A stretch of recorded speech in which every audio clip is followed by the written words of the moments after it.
Dime. ¿Dónde quedó el libro? No sé, por ahí está. Aquí está, mi amor. Venga. Ah, ya empezaste. Sí. Hola, hola, ¿cómo están? Buenas noches. Bienvenidos a un nuevo capítulo del Club de Lectura de Mis Propias Finanzas. Antes que nada, un feliz día a todas las madres de este planeta, a todas las mamás que se conectan hoy.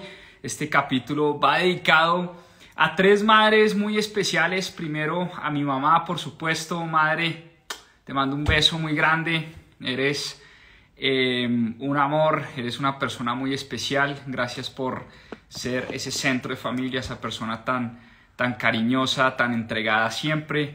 Un abrazo a mi negrita del alma, la mamá de mis 3 hijos, la mamá de Jero, Lolo y Alejandro. Qué afortunados son ellos de tenerte como mamá, de haberte escogido como mamá. Y un abrazo muy grande en el cielo a mi abuelita que acaba de fallecer hace unas semanas. Te pienso, te quiero mucho y bueno, sé que desde el cielo nos sigues acompañando. Entonces, este capítulo de hoy va dedicado a todas las madres. Qué trabajo importante el que hacen todas las mamás del planeta. Les mandamos un fuerte abrazo y bueno, vamos a dedicarles hoy este capítulo del Club de Lectura. Bueno, muy bien, ¿de qué vamos a hablar hoy? La pasión, la economía de la pasión. Hoy vamos con The Passion Economy, economía de la pasión, de Adam Davidson. Vamos a escribir aquí el nombre del libro. Economía, perdónenme un segundo. Escribimos aquí el nombre del libro para las personas que están entrando. Economía de la pasión, de Adam Davidson.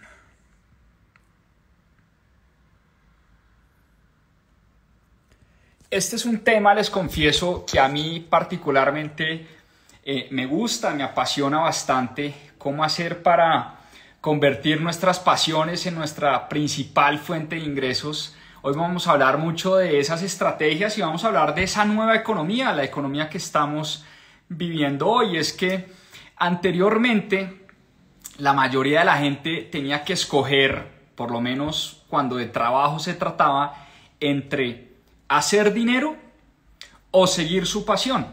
Esa era como la gran elección que hacían nuestros padres, nuestros abuelos. Debían escoger entre trabajar toda su vida, hacer mucho dinero, o escoger lo que les gustaba hacer, pero eso iba en contra un poquito de hacer dinero. Hoy en día, y hoy más que nunca, lo que va a tratar de contarnos el autor es que las dos cosas son posibles.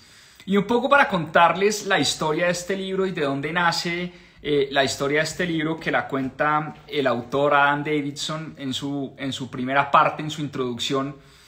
Él dice que su abuelo trabajaba en una fábrica que producía autopartes, rodamientos específicamente. Y su abuelo trabajó toda su vida en esa misma fábrica. Toda la vida estuvo dedicado a un mismo trabajo. Se retiró a los 54 años, habiendo trabajado en la misma compañía toda su vida. Y seguramente muchos de nosotros todavía somos o todavía tenemos padres o abuelos que trabajaron en una empresa toda su vida o en máximo 2 empresas toda la vida. Ese era como el sueño de nuestros papás. Eso era el sueño de nuestros padres, de nuestros abuelos. Graduarse de la universidad, entrar a una buena compañía y trabajar 20, 30, 40, 50 años en la misma compañía hasta llegar a la edad de jubilación, jubilarse y jubilarse con la misma empresa con la que trabajaron toda la vida. Esa era como la regla del siglo XX y principios del siglo XXI. Se pregunta Adam Grant si el abuelo era un gran apasionado por lo que hacía, un gran apasionado por las autopartes y un gran apasionado por los rodamientos. Claramente no. El abuelo lo que sabía era que el trabajo era necesario para subsistir, el trabajo era necesario para mantener a su familia, el trabajo le daba con qué comer, con qué educar a sus hijos, pero no era su gran pasión. El abuelo de Adam Grant nunca tuvo una fijación importante por los rodamientos, por los autopartes. El abuelo de Adam Grant siempre tuvo como esa disciplina de madrugar, trabajar, llegar a la casa y así sucesivamente pasarse la vida 30 o 40 años haciendo prácticamente lo mismo. El padre del autor era un poquito más rebelde, era más rebelde que su abuelo. Siempre vio al abuelo, es decir, el padre vio a su papá y dijo, no tengo ni idea qué hace mi papá, lo único que sé es que trabaja en algo muy aburrido y en algo que no le gusta y yo no quisiera seguir ese camino.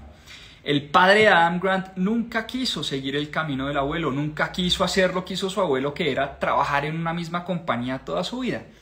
Y por esa razón decidió dedicarse al arte. El padre del autor de este libro fue actor, estudió teatro en la Universidad de Boston y toda su vida se dedicó al arte, se dedicó a la actuación y su abuelo, por supuesto, estaba escandalizado con la carrera que había escogido su hijo. Para el abuelo de Adam Grant, la gente que seguía su pasión no llegaba a ningún lado, no triunfaba, no conseguía el éxito en la vida. Y le dijo en algún momento, hijo, ¿por qué más bien no te dedicas a cazar mariposas o a montar unicornios? O sea, de manera despectiva, se burlaba un poquito de la carrera que había estudiado su hijo, que era la actuación, y siempre le cuestionó al hijo ese rumbo que había escogido. Él decía, ¿quién dijo que el trabajo debería ser divertido? El trabajo no se hizo para que fuera divertido. Siendo actor no vas a poder pues darle un sustento a tu familia. Y el abuelo de Adam Grant siempre criticó muchísimo esa decisión del padre de dedicarse a la actuación. Ahora, aun cuando el padre de Adam Grant siguió su pasión y se dedicó a su pasión, que era la actuación, siempre sufrió por dinero. Siempre sufrió por dinero. El padre de Adam Grant ha sido actor durante 50 años. Tomó esa decisión consciente de dedicarse al arte, dedicarse a la actuación, pero siempre sufrió por dinero. Él siempre vivió en una casa donde el dinero hizo falta, donde habían peleas por dinero, donde sufrían o sufrieron toda la vida por dinero. Y hubo momentos en los que la familia realmente la pasó muy mal, en los que su padre no tenía trabajo, no tenía obras para actuar. Y por eso Adam Grant creció en un ambiente pensando en que uno nunca podía combinar pasión con trabajo. Que una cosa que uno tenía que escoger entre esa dualidad de o me dedico a lo que me gusta hacer y sufro por dinero toda mi vida, o me dedico a trabajar en algo muy aburrido, como lo hizo mi abuelo, y de pronto tendré una vida mucho más manejable y mucho más llevadera. En ese ambiente creció Adam Grant, un abuelo que trabajó muy duro en algo muy aburrido, pero que nunca tuvo problemas de dinero, y un padre que se dedicó al arte, sufrió toda su vida por dinero, y pensaba él que el dinero y el arte eran opuestos, eran totalmente opuestos. El dinero y la pasión no podían ir de la mano, o por lo menos en ese ambiente fue en el que creció, pensando siempre que uno no podía dedicarse a lo que le gustaba hacer y al mismo tiempo conseguir dinero. Poco a poco se fue dando cuenta y también las cosas fueron cambiando en el mundo y hoy en día la economía en la que vivimos es muy distinta. En la economía de hoy no se puede describir de la misma forma binaria en la que describíamos la economía del siglo XX. O ganas dinero y tienes estabilidad o sigues tu pasión. Esa era la decisión binaria que había que tomar anteriormente.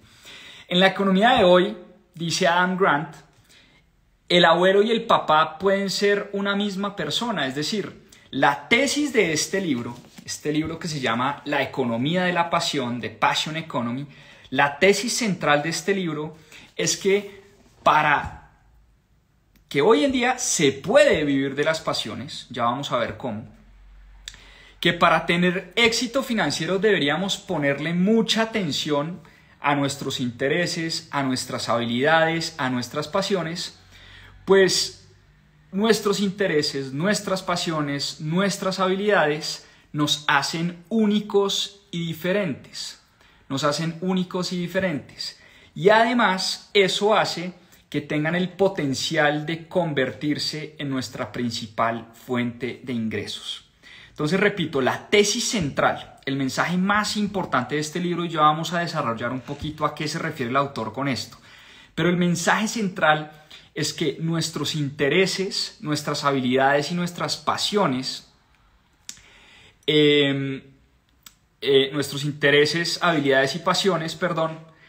se pueden convertir en nuestra principal fuente de ingresos porque eso es lo que nos hace únicos y diferentes. Ahora bien, es muy importante entender, como dice el autor, que seguir nuestras pasiones nunca va a ser suficiente.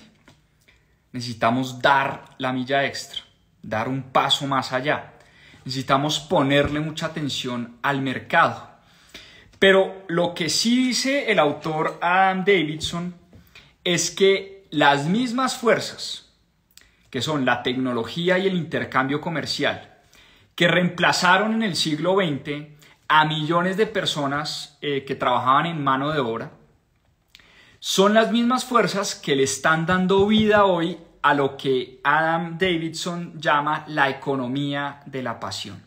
Y la economía de la pasión se basa mucho también en la gran ventaja que tenemos hoy de comunicación a través del Internet. El Internet hoy le permite a mucha gente llegarle con productos y con servicios y encontrar clientes en muchísimas partes del mundo. Sin embargo, para ser exitosos, dice el autor, en esta nueva economía hay que tener en cuenta unas reglitas muy puntuales de las que vamos a hablar hoy. Entonces, vamos a empezar a mencionar, empecemos por ahí, los cuatro pasos, los primeros capítulos hablan de los 4 pasos que deberíamos evaluar los que somos pequeños y medianos empresarios o los que queremos dedicarnos a esto de la economía de la pasión si queremos tener éxito. Entonces, para que empiecen a tomar nota, vamos con el paso número 1. El paso número 1, dice Adam Davidson, es entender muy bien cómo nuestro negocio y cómo nuestra pasión suma y captura valor. Y es que para generar valor en esta nueva economía tenemos que tener muy clara nuestra estrategia. ¿Y a qué me refiero con estrategia? Y Adam Davidson lo dice claramente. No es lo mismo, por ejemplo, tener un negocio y tener una estrategia de nicho, llegarle a un nicho, a un grupo de personas pequeñas, pero con un margen alto, con una buena rentabilidad, a tener una estrategia de negocio de volumen y bajo margen. Esas son 2 estrategias y 2 formas de capturar valor muy distintas. Nosotros tenemos que entender muy bien cómo capturamos valor en ese mercado. Y parte de desarrollar esa mente como emprendedores en esta nueva economía es entender muy bien, nuevamente, nuestras habilidades. ¿Para qué somos buenos? ¿Qué nos gusta? ¿Qué nos interesa? ¿Qué nos apasiona?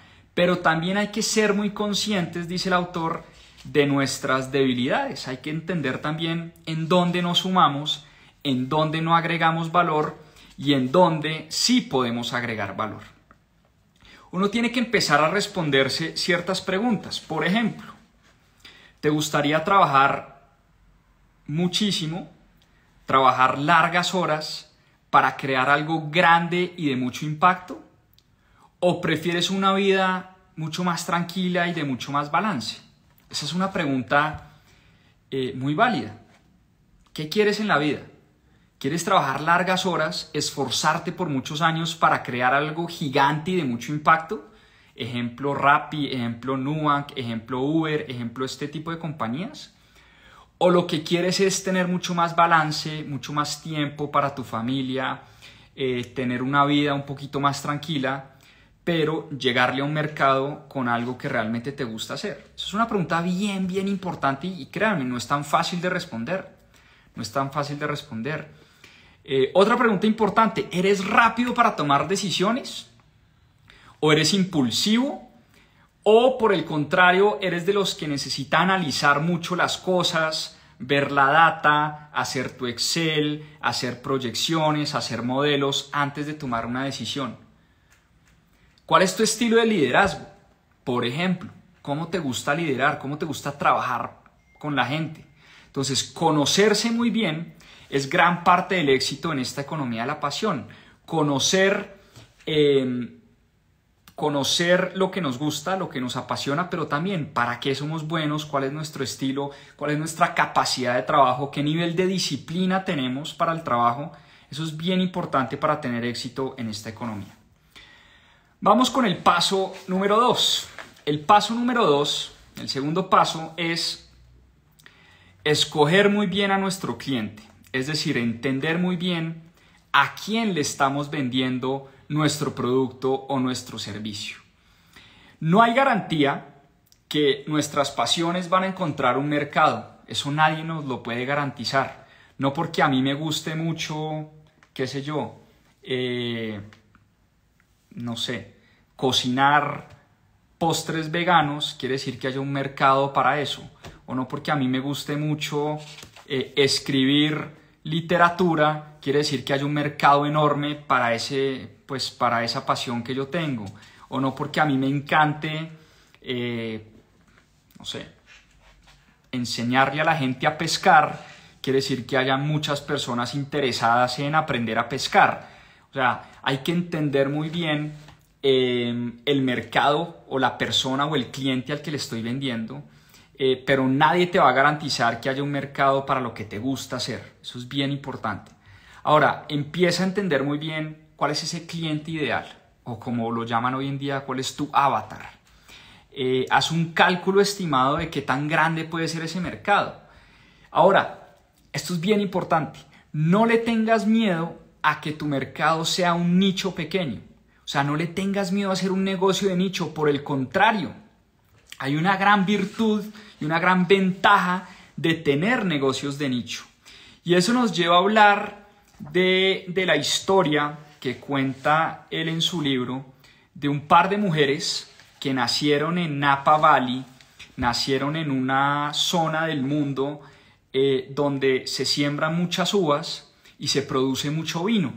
Y estas mujeres crecieron en fincas, en terrenos donde sus padres, sus ancestros se habían dedicado al negocio del vino y crecieron pues con su familia rodeada de ese negocio, crecieron viendo a sus padres, a sus abuelos tomando vino, vendiendo vino, comercializando vino y crecieron apasionadas por eso mismo, por la siembra de uvas, la escogencia de las uvas pues, para producir el vino de alta calidad. Y años después, estas mujeres montaron una agencia de publicidad y decidieron emprender con una agencia de publicidad y decirle que sí a cualquier tipo de cliente. Entonces le decían que sí a la persona que necesitaba un logo, que necesitaba una página web, que necesitaba una campaña de marketing digital. Le empezaron a decir que sí a muchas personas, a muchos clientes, y en un momento de la vida se vieron muy ahogadas, trabajando largas horas, generando muy poco dinero, porque, claro, le decían que sí a muchos clientes de distintas industrias, de distintos países, en fin, trataron de crecer ese negocio diciéndole que sí a todo el mundo. Y un día contrataron a un consultor y ese consultor lo primero que empieza a investigar es, bueno, ¿qué es lo que realmente les gusta hacer a ustedes? ¿Dónde está su diferenciación? ¿De qué mercado realmente conocen ustedes? Y encontraron que ellas tenían un par de clientes en la industria de los vinos, pero que sin embargo obviamente ese mercado no era tan grande, o por lo menos así creían ellas, que ese mercado no era tan grande. Y lo que les dijo este consultor es, mire, les voy a hacer tomar una decisión muy difícil y es decirle que no al 85-90% de sus clientes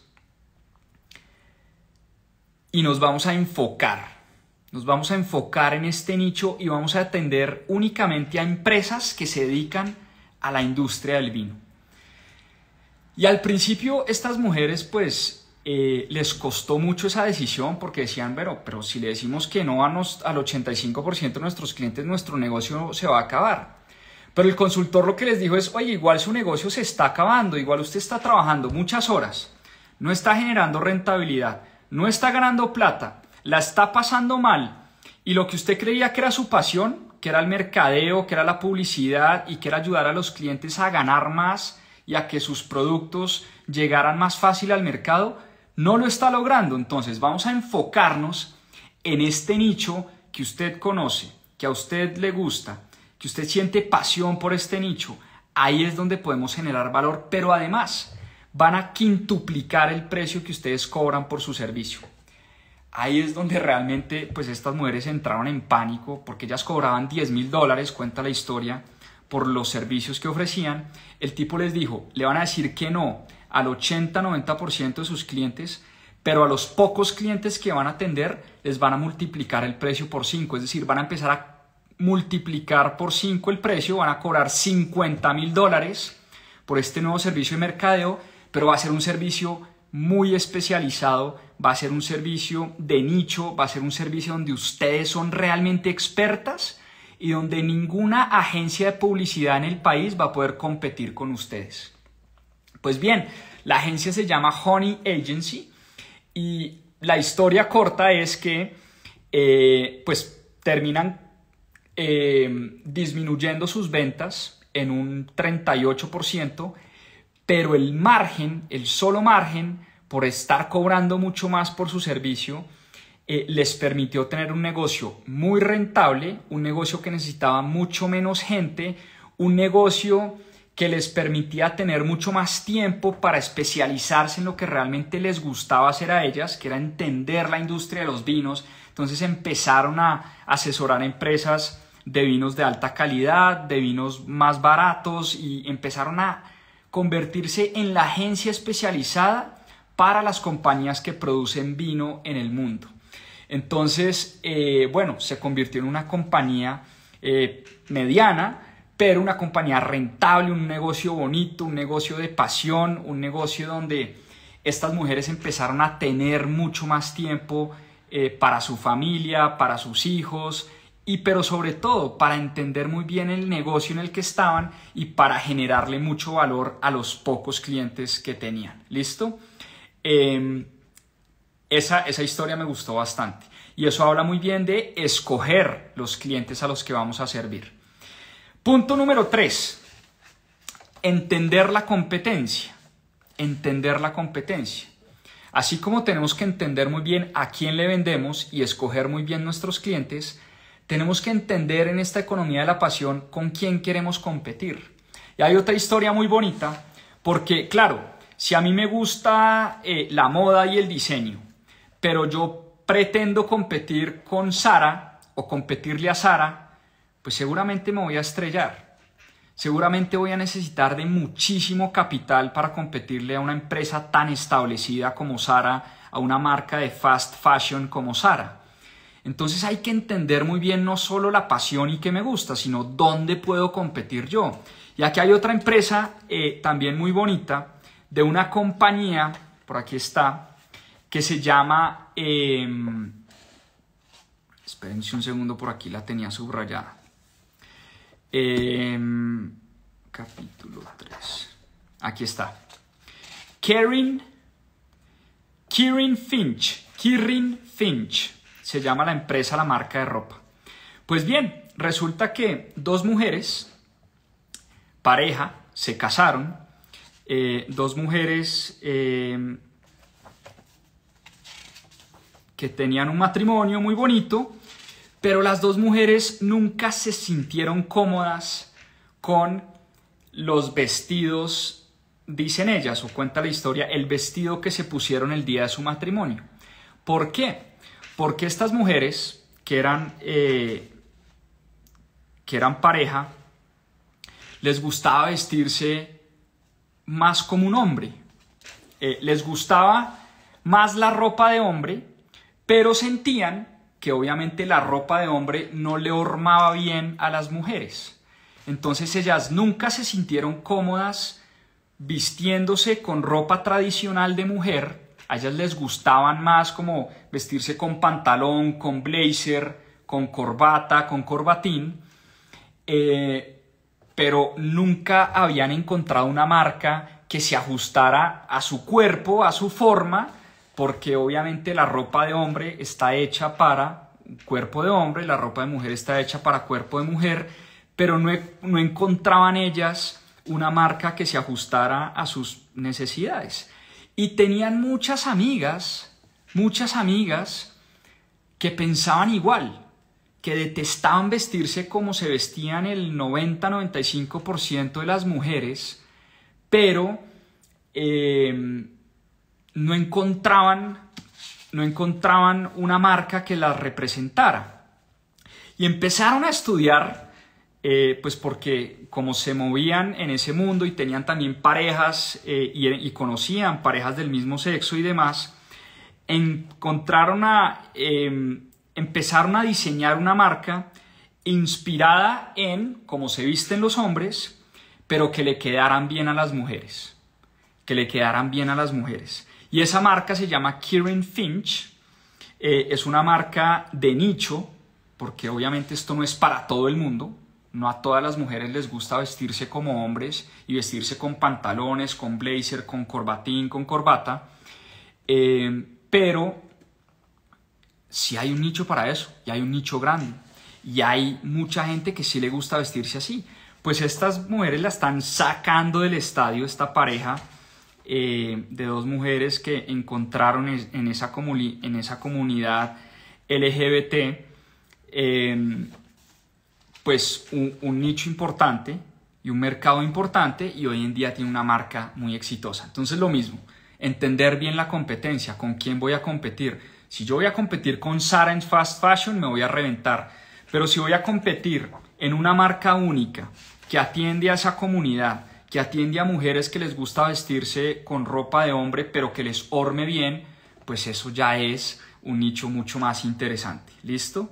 Y al final, la regla número 4 es entender muy bien los pequeños detalles, cómo capturamos valor para nuestro cliente, entender y gastar mucho tiempo entendiendo cómo vendemos nuestros productos, qué vendemos, a quién le vendemos, cómo capturamos ese valor. O sea, estar todo el tiempo investigando y estudiando. Y eso nos lleva a hablar de las reglas de la economía de la pasión. Y este libro habla de 7 reglas para que podamos ser exitosos en la economía de la pasión. Empecemos a hablar de cada una de ellas. Y como les digo, siempre sugiero tomar notas, porque de esa manera uno retiene mucho más lo que está oyendo y lo que está leyendo. Regla número 1. Y esta pues es bastante obvia, ¿no? Identificar muy bien las cosas que hacemos bien y las cosas que amamos hacer. Esa es la regla número 1 de la economía de la pasión. Combinar pasión con habilidad. Y me recordó mucho al concepto, por aquí debe estar, del libro de Jay Shetty. Aquí está. ¿Recuerdan que vimos este libro también en Club de Lectura? Piensa como un monje. En este libro Jay Shetty habla del concepto del Dharma. Y Jay Shetty dice que el Dharma es combinar pasión, habilidad e impacto.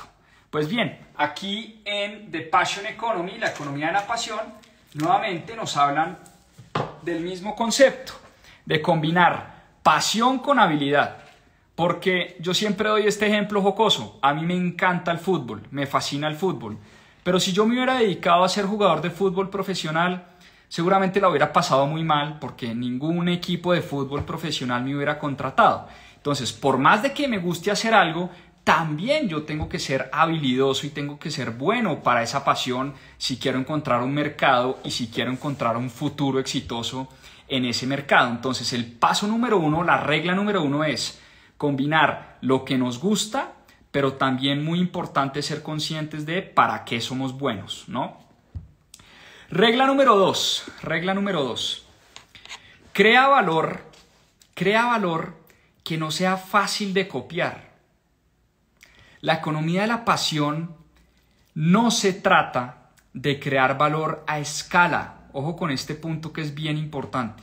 La economía de la pasión no se trata de crear valor a gran escala. Crear valor a gran escala es solo algo que las grandes compañías y las grandes multinacionales pueden hacer. La economía de la pasión se trata de crear valor, pero a pequeña escala, en un nicho que podamos atender muy bien y en un nicho donde nuestro producto sea de altísima calidad y sea muy difícil de copiar, muy difícil de copiar.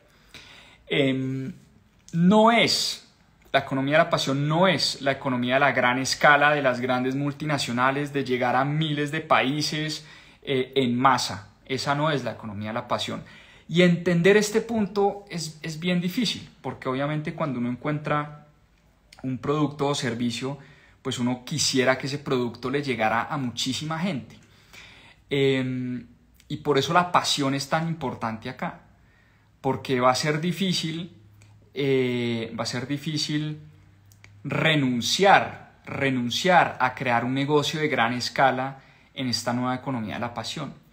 En el momento en el que tu producto o servicio lo empiezan a copiar fácilmente, en el momento en el que grandes compañías se dan cuenta que está siendo exitoso y copian fácilmente tu producto, dice el autor que es momento de abandonar ese producto o ese servicio.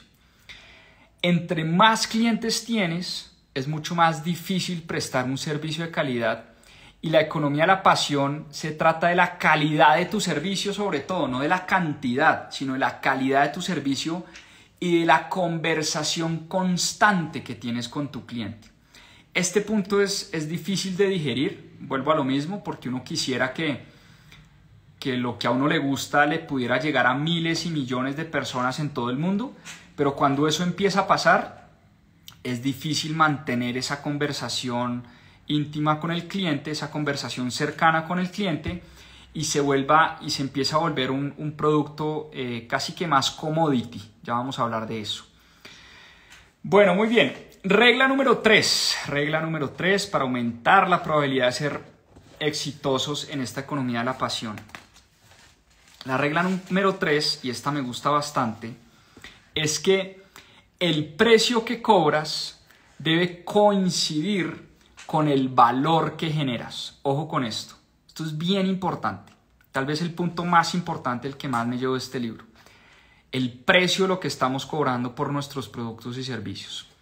En esta nueva economía de la pasión, los costos no definen el precio de tu producto.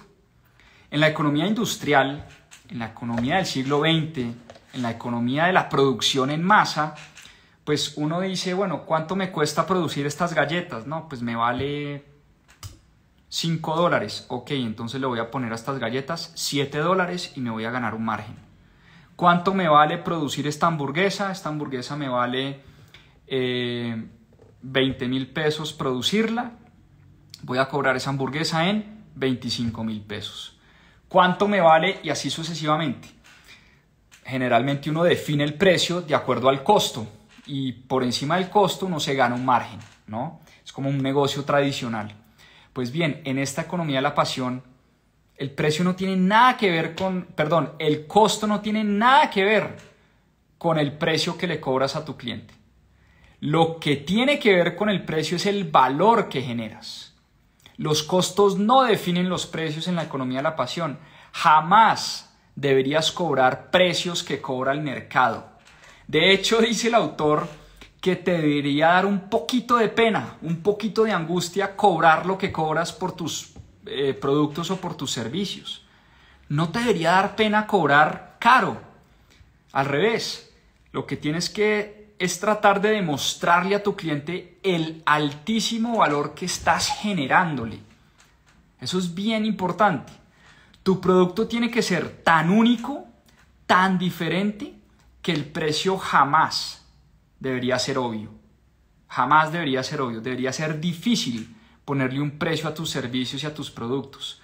Si realmente tienes un negocio de la pasión, un servicio de la pasión, estás ofreciendo algo demasiado único, demasiado diferente, que tiene muy poca competencia.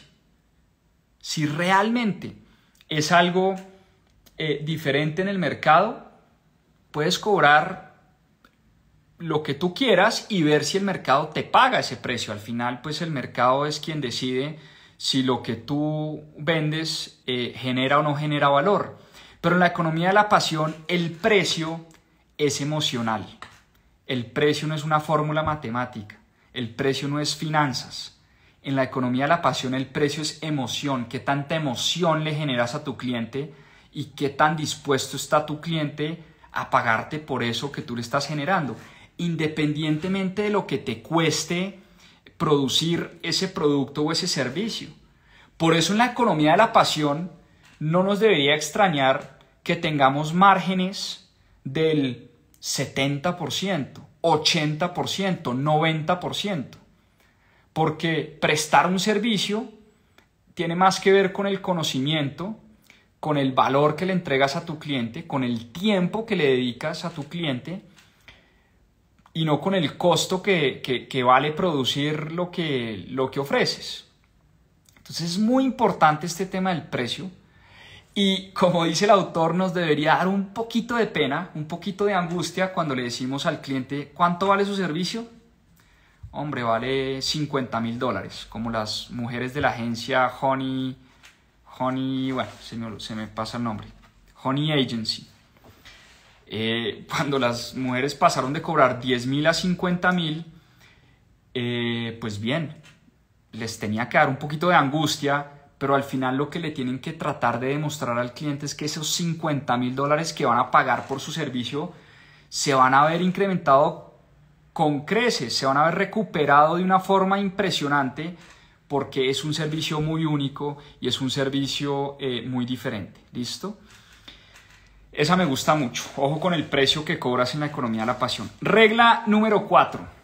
Pocos clientes apasionados es mucho mejor que muchos clientes indiferentes. Repito la frase. Pocos clientes apasionados es mucho mejor que tener muchos clientes indiferentes. Y esto es clave. La economía de la pasión se trata de conseguir esos raving fans, como lo llama el autor. Esos personajes o esos clientes que de verdad se desviven por tu producto, se desviven por tu marca, defienden tu marca a capa y espada, defienden tu producto a capa y espada. Eso es mucho más importante porque esos clientes apasionados por tu producto y por tu servicio se convierten en tu mejor mercadeo.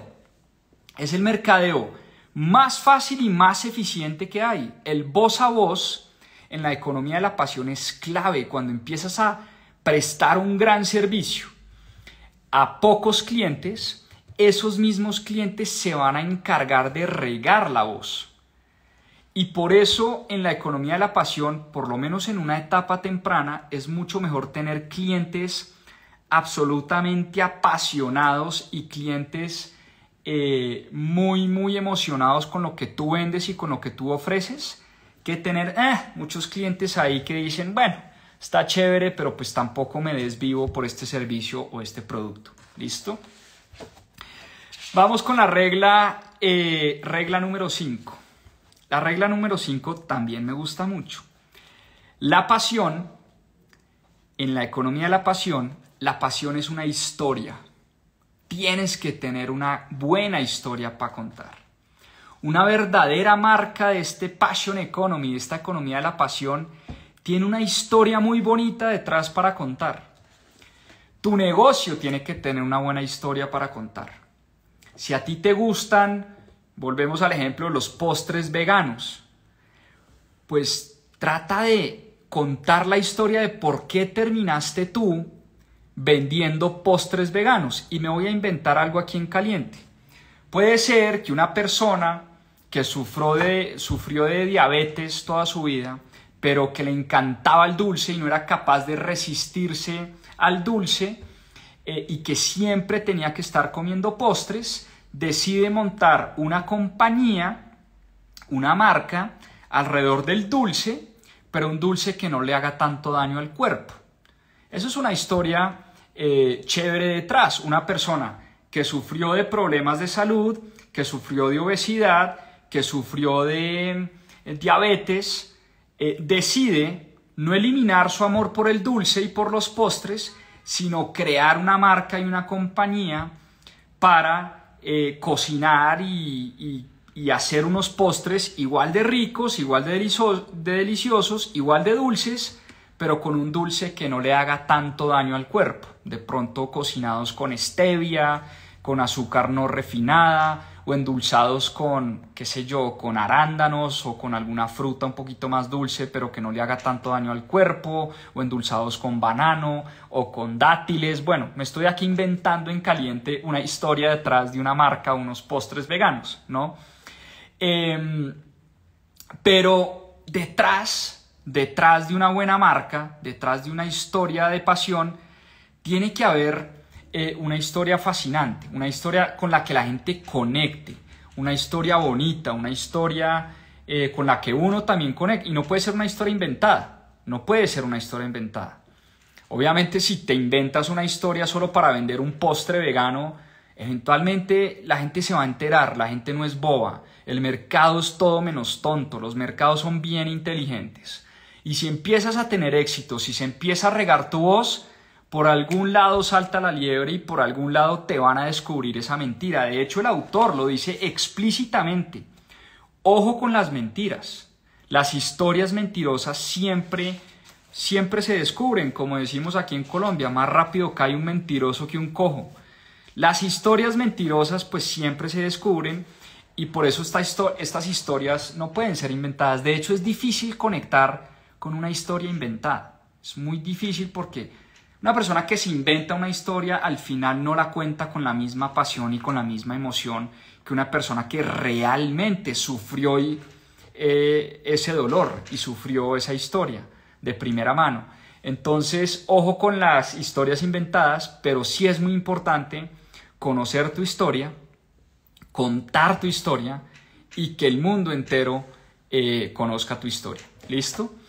Punto número 6, regla número 6 de la economía de la pasión, la tecnología. La tecnología debería soportar tu negocio, mas no conducirlo.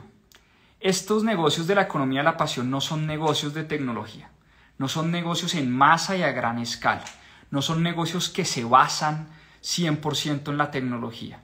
Por el contrario, son negocios que se soportan o se ayudan de la tecnología para llegarle a más gente, se ayudan de las redes sociales, del internet, de la comunicación, de qué sé yo, de Instagram, de Facebook, del podcast, de ChatGPT, pero no es ChatGPT como tal, no es la tecnología, no es un software as a service, no es un negocio SaaS.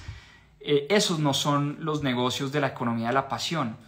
Los negocios de la economía de la pasión usan la tecnología, como todos los negocios hoy en día, pero no se basan en tecnología. Y por cierto, dice el autor, jamás se te ocurra volverte una empresa de tecnología muy grande si quieres mantenerte en este negocio de la pasión. Por lo mismo, porque si sirves muy bien a un mercado más pequeño, que es difícil de escalar, difícilmente vas a encontrar competencia de una gran compañía, ¿no? Si te metes en el negocio de la tecnología y piensas crear una fintech que le llegue a millones de personas en el planeta, pues te vas a poner a competir con todos los grandes bancos tradicionales, con Rapibank, con Lulo Bank, con Ualá, con Nubank y con los grandes monstruos del mercado. Eso no es el camino de la economía de la pasión. Ese no es el camino de la economía de la pasión. La economía de la pasión usa la tecnología, pero no es un negocio y no pretende ser un negocio de base tecnológica que le llegue a millones de personas y resuelva un problema de millones de personas en el mundo. ¿Listo? Y finalmente, regla número 7, nunca te metas en el negocio de los commodities. ¿Qué es un commodity? Un commodity es un producto que no se puede diferenciar, que se puede copiar fácilmente y se puede replicar fácilmente. Entonces, no sé, vender arroz no es economía de la pasión. Eso es vender un commodity. Vender café es vender un commodity. Vender sacos de café es vender un commodity. Eso no es economía de la pasión. Ahora, no sé, montar un café y una experiencia alrededor del café y de la historia del café, eso sí puede ser un negocio de economía de la pasión. Por cierto, me hizo acordar de una historia muy bonita de unas emprendedoras italianas que sus padres y sus abuelos habían sido pues cafeteros toda la vida, en el negocio del café toda la vida, y estas mujeres una estudió ingeniería química y la otra administración de empresas, si no estoy mal, dos hermanas que habían vivido y sentían como ese amor por el café, decidieron crear unas cremas para la cara y para el cuerpo porque encontraron que el café ayuda a... Perdón si me equivoco y si no soy tan preciso con los datos, pero entiendo que el café ayuda como a liberar y a eliminar un montón de toxinas en el cuerpo, un montón de toxinas en la piel, o por lo menos esto fue lo que encontraron este par de hermanas, y montaron un negocio, que esto sí es economía de la pasión puro y duro, un negocio de cremas para la cara y cremas para el cuerpo, pero donde el subyacente, donde la materia prima principal era el café. Entonces fíjense que esto no es vender un commodity, porque cremas hechas a base de café pues no se venden en cualquier esquina del planeta. En cambio un tinto sí se vende en cualquier esquina, un saco de café sí se vende, y de hecho el precio del café lo pone el mercado, ni siquiera uno puede ponerle el precio a un saco de café. Nadie puede llegar y ponerle el precio a un saco de café que quiera, no, es un precio que define el mercado. En cambio yo sí puedo ponerle a una crema hecha a base de café el precio que yo quiera si yo soy capaz de mostrarle a mi cliente y demostrarle a mi cliente que esa crema en efecto le va a quitar, no sé, las manchas de la cara, las arrugas, le va a liberar un montón de toxinas de la piel, le va a hacer rejuvenecer las células de la piel. Por ese producto yo sí puedo cobrar un precio diferenciado, yo sí puedo aumentar el margen que cobro, y en vez de vender un saco de café con un margen irrisorio, pues puedo vender una crema con un margen mucho más alto. Ese negocio es un ejemplo perfecto de la economía de la pasión de la que habla Adam Davidson. Y les voy a contar otra historia muy bonita que se cuenta en el libro de un caso de estudio. Resulta que un personaje llamado Cos Marte, que vivía en Nueva York, vivía en Greenwich, en Nueva York. Un día pues vivía en una casa de mucha pobreza, digamos, su madre nunca tuvo mucho dinero, su padre los abandonó a una corta edad, y su madre un día, cuando el pelado tenía 8 o 9 años, le preguntó qué quería hacer cuando grande. Y Cos Marte le respondió a su mamá que quería ser millonario, que quería tener mucho dinero. Pues bien, pasaron los años y a los 15, 16 años el tipo empieza a meterse en el mundo de las drogas, desafortunadamente. Empieza a fumar mucha marihuana, empieza a consumir cocaína, y no solo eso, sino que empieza a venderle cocaína a sus amigos y a la gente de la cuadra, y cuando llegó a los 18 años ya tenía todo un negocio de drug dealing, era dealer de drogas en su barrio, y a los 20 años, en efecto, tenía un negocio que generaba millones de dólares al año. Se volvió millonario como había sido su gran sueño, ¿no? Su gran sueño de niño de ser millonario lo estaba cumpliendo. Se convirtió en una de las personas más ricas del sector, tenía un negocio y toda una banda de venta de drogas, y a punta de venta de drogas ganó muchísimo dinero. Pues bien, esta historia no termina tan bien, o por lo menos por el momento. El tipo es arrestado a sus 19, 20 años y le dan una sentencia de 7 años de cárcel por vender droga y por, obviamente, dedicarse a un negocio ilegal. 7 años de cárcel le dan al tipo. Cuando el hombre llega a la cárcel, le hacen sus exámenes médicos y era absolutamente obeso, era una persona muy, muy gorda, con unos niveles de colesterol por las nubes, era prediabético, y básicamente el médico de la cárcel le dice: oiga, si usted no se cuida, usted se va a morir, usted tiene 2 o 3 años de vida máximo, personas con su condición de salud es muy probable que les dé un infarto, de una vez se lo advierto, usted es muy probable que se muera en unos pocos años. Pues el tipo le entra esta angustia, él dice, yo no quiero morir tan joven, y segundo, no quiero morir en la cárcel, yo no quiero morir acá de un infarto en la cárcel absolutamente solo. Y empieza a hacer ejercicio en su celda. En su celda, solo, empieza a hacer ejercicio, empieza a hacer push-ups, a saltar, a hacer dips, a hacer un montón de ejercicio. Obviamente pues él no tenía gimnasio, no tenía pesas, no tenía equipos de nada. Lo único que hacía era ejercicio con el peso de su cuerpo, con el peso corporal.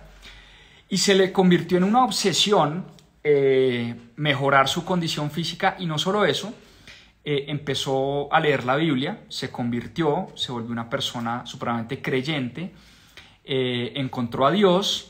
Y pues le empezó a pedir perdón a Dios por todo el mal que había generado, pues vendiéndole droga y generando una adicción en miles de personas. Y él dijo que cuando saliera de la cárcel él iba pues a tratar de alguna manera de devolver pues todo ese daño que había hecho en la vida a muchos jóvenes, a muchas personas, haciendo algo bueno. En ese momento él no sabía exactamente qué, pero le prometió a Dios que iba a hacer algo bueno cuando saliera de la cárcel. Pues bien, la historia es muy bonita porque 7 años después el tipo sale de la cárcel en una situación muy difícil, porque vuelve a vivir con su madre. Su madre es la única persona que lo recibe de regreso, y empezó a buscar trabajo en tiendas, en restaurantes, en bares, en supermercados, en cualquier cosa, y nadie le daba trabajo. Apenas la gente se daba cuenta que era un ex convicto que había estado en la cárcel 7 años, pues todo el mundo le cerró las puertas. Y él lo único que nunca abandonó fue el ejercicio, y empezó a hacer ejercicio en un parque cerca a su casa, y empezó a conocer gente en ese parque. Y como era una persona que estaba muy bien físicamente, o sea, después de pasar 7 años en la cárcel haciendo push-ups y saltos y cosas, pues se volvió una persona muy fuerte y estaba muy bien físicamente, empezó a entrenar a sus amigos del parque. Y la voz se fue regando, y poco a poco empezó a montar un pequeño negocito a través de su pasión, que era el ejercicio físico, pero su gran promesa de valor era que le mejoraba la vida a la gente sin necesidad de equipos, sin necesidad de ir a un gimnasio, sin necesidad de pagar una afiliación a un gimnasio. Lo único que necesitaba la gente era un pequeño espacio en su casa, ¿no? Entonces el hombre se dedica a montar un negocio alrededor de su pasión, y el hombre monta un negocio de suscripción, de afiliación. Poco después abre un gimnasio, y lo bonito de la historia es que pues no solo le empieza a cambiar la vida a muchas personas y a entrenar a muchas personas, y su negocio se vuelve su principal fuente de ingresos, y hoy es un gimnasio y una afiliación muy conocida en Estados Unidos, se llama ConBody. De hecho, para que la busquen, y hay videos del hombre para que le pongan cara, lo voy a poner acá. ConBody se llama el gimnasio del tipo en Nueva York. Y esa es una historia real. Pero además, él solo contrata entrenadores que hayan estado en la cárcel, ex convictos. Es decir, él decidió apoyar, porque como él vivió en carne propia esa dificultad de salir de la cárcel, de querer rehacer su vida y de que nadie le abriera las puertas, pues por obvias razones, pues precisamente lo que decidió es ayudar a sus excompañeros de celda, a sus excompañeros de cárcel, en la medida en que iban saliendo de la cárcel, y muchos de estos se volvieron los entrenadores de su gimnasio.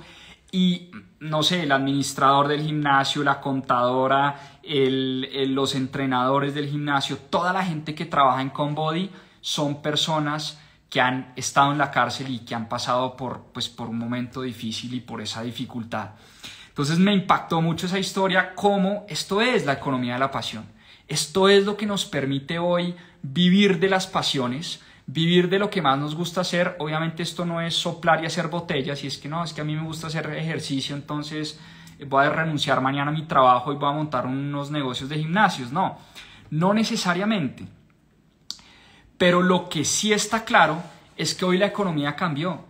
Hoy, como dice el autor y como les contaba al principio del episodio y del capítulo, hoy no tenemos que estar en esa decisión binaria de O hago lo que me gusta o trabajo y consigo dinero. Hoy lo que me gusta hacer se puede convertir en una de mis principales fuentes de ingreso. ¿Y por qué me apasiona tanto este tema de la economía de la pasión y por qué escogí este libro para Club de Lectura esta semana? Pues bien, lo cuento en mi libro. En mi libro Ser rico es fácil y muy jodido, en el capítulo 6, cuento exactamente cómo logré, a través de mi dharma y de mi pasión, que descubrí mi pasión en la educación realmente. Les voy a contar rápidamente, si me dan 2 minuticos, la historia. La historia es la siguiente. Yo siempre quise ser profesor, siempre soñé con ser profesor, pero en mi mente y en mi cabeza siempre tenía que de profesor no podía vivir, que no me podía dar la vida que me quería dar siendo profesor. Entonces yo siempre soñé con trabajar toda mi vida, hacer dinero, jubilarme a los 62 o 63 años y el día de mi jubilación tocar puertas en un colegio, en una universidad, para darle clase a unos pelados, a 20, 30 personas y realmente cumplir la misión de mi vida, que era enseñar. ¿Enseñar qué? No sé, pero me gustaba compartir y me gustaba enseñar, ¿sí? Pues bien, historia corta, empecé a encontrar mi dharma en la educación y bueno, lo cuento en detalle en mi libro. Y no solo eso, no solo cuento la historia, sino que cuento la forma como fue naciendo esta iniciativa de educación llamada Mis Propias Finanzas, una iniciativa de educación financiera que lo que busca pues es transformar la vida de las personas a través de la educación financiera, y nace de una historia personal, la historia mía y la historia con Caro, donde en algún momento de la vida teníamos un desorden muy grande con nuestras finanzas, un desorden enorme, y decidimos, después de haber estudiado mucho sobre el tema, poner en práctica lo que íbamos aprendiendo, y un día cualquiera decidimos compartir eso que íbamos aprendiendo. Entonces, así nacen Mis Propias Finanzas, y de hecho en el libro cuento en detalle la historia. Pero no solo eso, el libro viene acompañado de un código QR,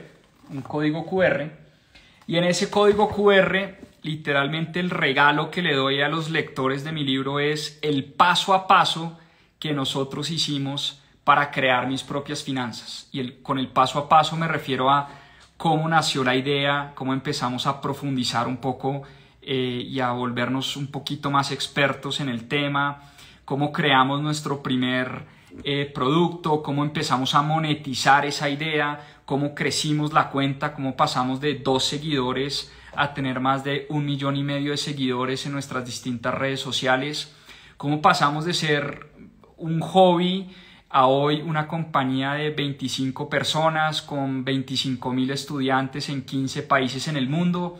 Les cuento en detalle con este código QR y en este capítulo número 6 eso, y por eso este tema me gusta tanto y me apasiona tanto, porque hoy, aparte de mi negocio, que es el desarrollo inmobiliario, y estoy en la industria de la construcción, pues realmente hoy este hobby, este gran hobby que es la enseñanza y la educación, se ha convertido no solo en esta gran pasión, sino en una de mis principales fuentes de ingreso, en una de las principales fuentes de ingreso de mi familia. Entonces no es carreta lo que les estoy hablando. Sí creo mucho en esta nueva economía de la pasión, sí creo mucho en que uno hoy, o por lo menos hay muchas más posibilidades de vivir de las pasiones, de vivir de lo que a uno más le gusta. Hoy hay redes sociales, hay podcasts, está Instagram, TikTok, YouTube, LinkedIn, Pinterest, Twitter. Hay muchas maneras de llegarle a miles de personas a muy bajo costo, o casi que a costo cero. Y eso es lo más interesante de esta nueva economía. Hay que sacarle provecho si es algo que a uno de pronto le suena, si es algo que uno de pronto quisiera hacer. Pues bien, en el libro que escribí trato de contarles un poquito cómo hacerlo, cuál es el paso a paso que nosotros seguimos, y de pronto ese paso a paso le ayuda a muchas personas a hacer lo mismo que estamos haciendo nosotros hoy. Eso era lo que les quería compartir hoy, la economía de la pasión, de Passion Economy, Adam Davidson. De hecho, este personaje tiene un podcast muy bacano, es en inglés, es lo único, pero se llama NPR Planet Money. Planet Money se llama el podcast de este autor, para que lo sigan, lo estudien las posibilidades de la economía de la pasión y, ¿por qué no?, convertir lo que más les gusta hacer en una de sus principales fuentes de ingreso. Les mando un fuertísimo abrazo, muchísimas gracias. Nuevamente un día muy especial, un feliz día para todas las madres que se conectaron hoy. Este capítulo dedicado para ustedes. Les damos las gracias por su esfuerzo, por su amor, por su dedicación y por tanta entrega. Al final, yo creo que la definición de una madre es entrega total. Son las personas que de verdad son capaces de dejar a un lado su vida prácticamente por sus hijos y por los demás. Así que, madres, las queremos mucho. Les mandamos un fuerte abrazo aquí en Mis Propias Finanzas. Y como decimos acá siempre, a seguir aprendiendo. Chao, nos vemos el otro domingo. Muchas gracias por conectarse. Un abrazo.